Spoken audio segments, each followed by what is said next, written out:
Purihin ng Diyos, purihin ng ating Panginoon. Alam mo ba na kaya mo mapagtagumpayan ang iyong takot? Sa Ebanghelyo ngayon, sinabi ni Jesus na huwag mabalisa ang iyong puso. Mayroong kang pananampalataya sa Diyos at manalig ka sa akin. Ito ang mensahe ng Diyos sa atin ngayon. Nakatuon siya sa takot.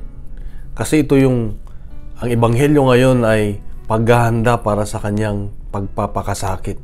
Kaya iniisip niya na mararanasan ng kanyang mga alagad ang mga bagay na ito pag siya ay dinakip na. Kaya nga ang paalala sa akin, pag kayo ay may takot, huwag mabalisa ang iyong puso at manalig kayo sa akin. Kapatid, ano yung kinakatakutan mo ngayon?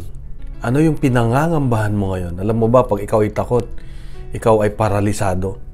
Hindi ka makagalaw kasi yung isip mo ay laging nandun sa bagay na nakatakot.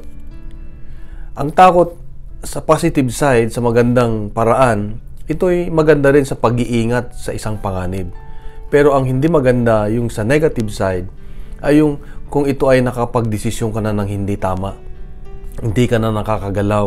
Ikaw ay balisa. Hindi ka makatulog. Ganyan, nag-aalala ka lagi.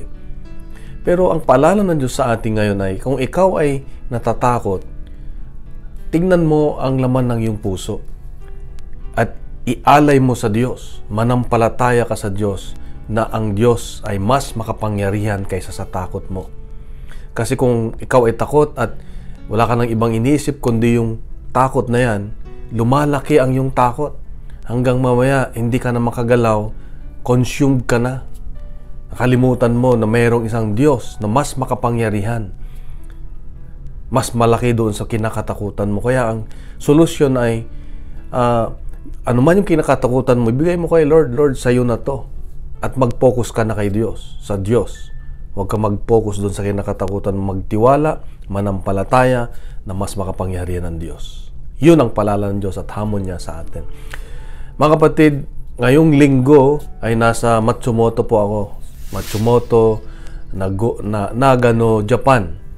At mamimit ko ang ating mga kapatid doon. Kaya kung kayo po ay nandun o malapit kayo doon o gusto nyo mag-attend ng prayer meeting, nandun po ako at kakaroon po tayo ng gathering prayer meeting.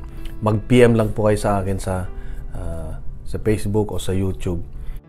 Nandun ako sa Matsumoto Community Hall. So, kita-kita po tayo doon. God bless at God is good. God is good.